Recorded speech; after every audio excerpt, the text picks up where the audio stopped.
Haleluya, puji Tuhan. Selamat pagi dan salam sejahtera di dalam kasih Tuhan kita Yesus Kristus. Kita patut bersyukur kepada Tuhan karena kita boleh menikmati segala anugerahnya. Kita masih diberikan kesehatan, kekuatan, kesempatan oleh Tuhan sampai pagi hari ini. Nah, pagi yang baik ini mari kita menyediakan hati kita, menyediakan diri kita untuk mendengarkan firman Tuhan. Kita berdoa. Bapa di dalam surga, terima kasih untuk anugerah-Mu yang kami nikmati sampai pagi hari ini. Terima kasih untuk kesempatan, kesehatan, dan kekuatan yang Tuhan karuniakan bagi kami. Pagi ini sebelum kami melangkah di hari yang baru ini, kami mau membaca dan merenungkan firman-Mu. Berkati kami semua ya Tuhan. Dalam nama Tuhan kami Yesus Kristus kami berdoa. Amin.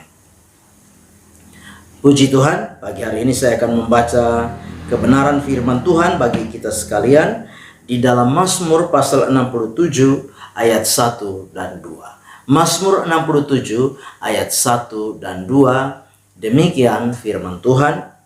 Untuk pemimpin biduan dengan permainan kecapi, mazmur nyanyian. Kiranya Allah mengasihani kita dan memberkati kita. Kiranya Ia menyinari kita dengan wajahnya. Puji Tuhan. Pagi hari ini tema firman Tuhan yang ingin saya sampaikan kepada kita sekalian, yaitu bersyukur atas berkat Tuhan. Sekali lagi, tema firman Tuhan, bersyukur atas berkat Tuhan.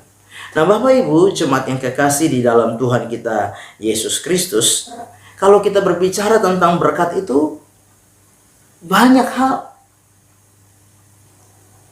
Ada berkat-berkat yang sifatnya lahiriah. Ada berkat yang sifatnya kebendaan, materi. Tapi juga ada berkat-berkat yang sifatnya rohani.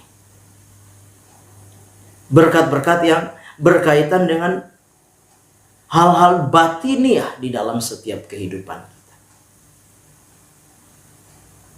Nah, pagi hari ini saya percaya kita sekalian rindu kehidupan kita diberkati Tuhan. Tidak ada satupun yang tidak rindu diberkati Tuhan. Nah, lewat firman Tuhan Mazmur 67 ini kita akan belajar bersama-sama. Ada beberapa hal yang kiranya menjadi perenungan kita bersama pagi hari ini. Yaitu hal yang pertama, Tuhan adalah sumber berkat yang sesungguhnya. Sekali lagi, hal pertama, Tuhan adalah sumber berkat yang sesungguhnya. Nah, Bapak Ibu jemaat yang kekasih di dalam Tuhan kita Yesus Kristus, sebagai orang percaya kita perlu mengerti, kita perlu menyadari, kita perlu memahami bahwa Tuhan adalah sumber berkat di dalam kehidupan kita. Ya. Dan sumber berkat yang sesungguhnya, sumber berkat yang sejati adalah Tuhan. Karena apa? Karena Tuhan yang punya segala sesuatu di dalam dunia ini, bahkan di langit. Segala adalah kepunyaan Tuhan. Sehingga pagi hari ini kita perlu memahami dan mengerti, memiliki sebuah konsep bahwa sumber berkat yang sesungguhnya adalah Tuhan itu sendiri.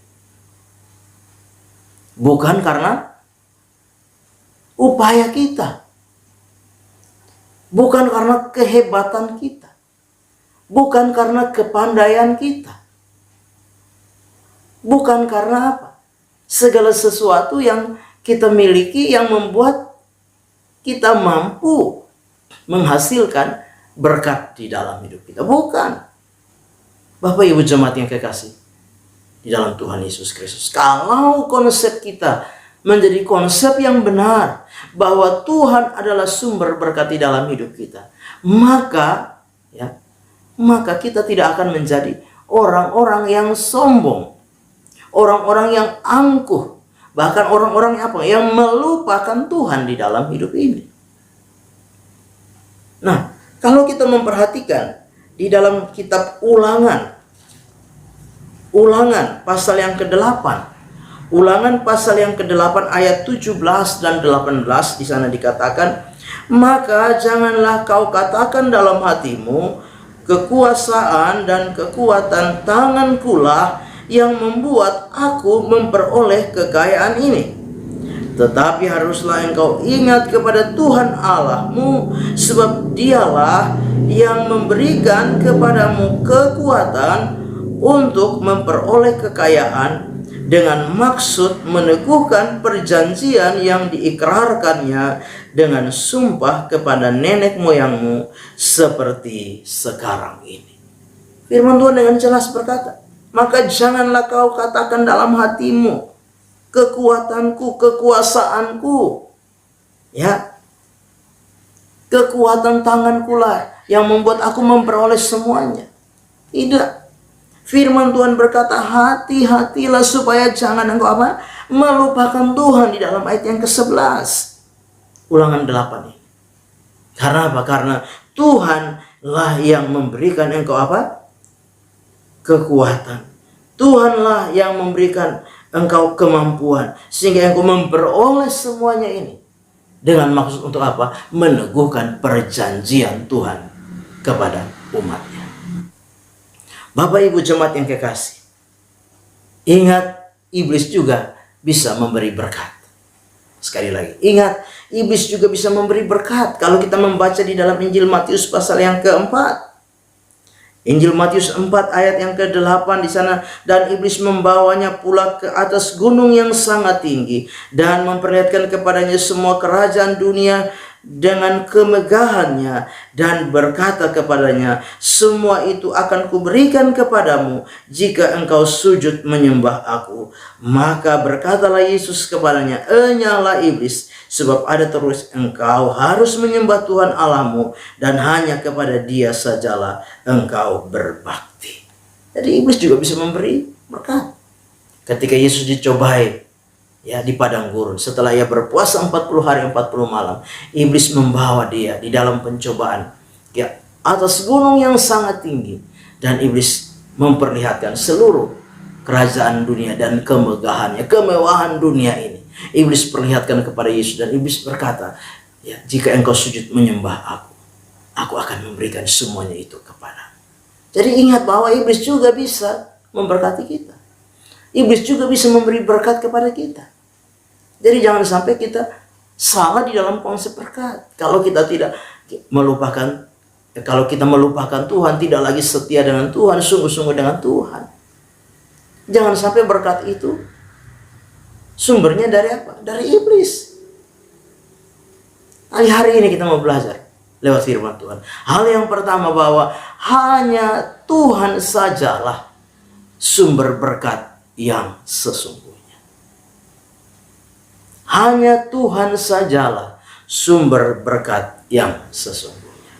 Yang kedua, hal yang kedua yang kita lihat bersama-sama pagi hari ini, yaitu mintalah berkat kepada Tuhan. Sekali lagi, yang kedua, mintalah berkat kepada Tuhan. Di dalam ayat yang kedua, kalau kita memperhatikan di sana, kiranya Allah mengasihani kita dan memberkati kita, kiranya Ia menyinari kita dengan wajahnya. Ada sebuah permohonan kepada Tuhan. Kiranya, dikatakan, Allah mengasihani kita, kiranya Allah memberkati kita, menyinari kita. Satu permohonan kepada Tuhan. Sebagai orang-orang yang percaya kepada Tuhan, mari kita mau belajar. Kita tahu bahwa hanya Tuhan sumber berkat yang sesungguhnya. Maka kita mari meminta berkat kepada Tuhan, memohon berkat kepada Tuhan.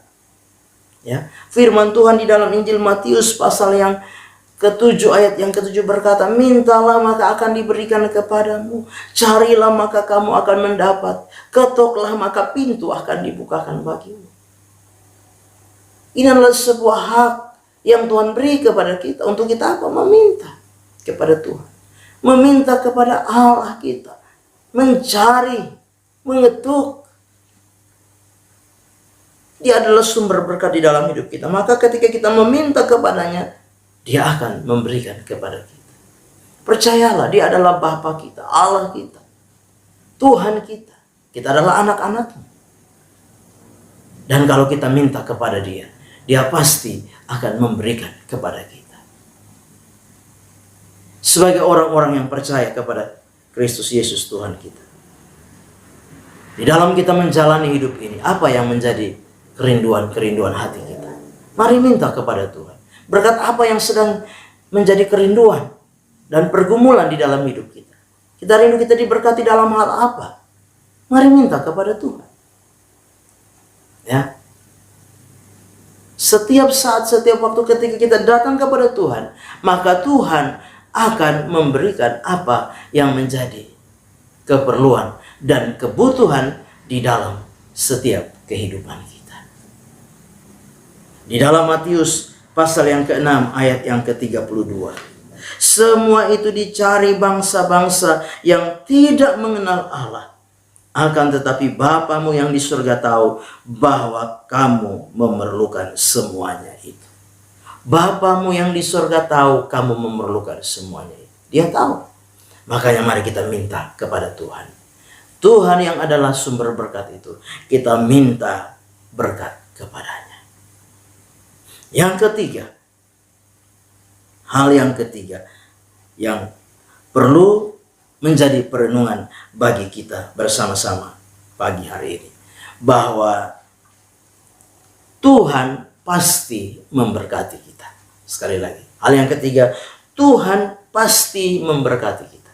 Di dalam Mazmur tadi 67 ayat yang ke-7 dan ayat yang ke-8, di sana dikatakan demikian. Tanah telah memberi hasilnya. Allah kita memberkati kita. Allah memberkati kita. Kiranya segala ujung bumi takut akan Dia. Ya.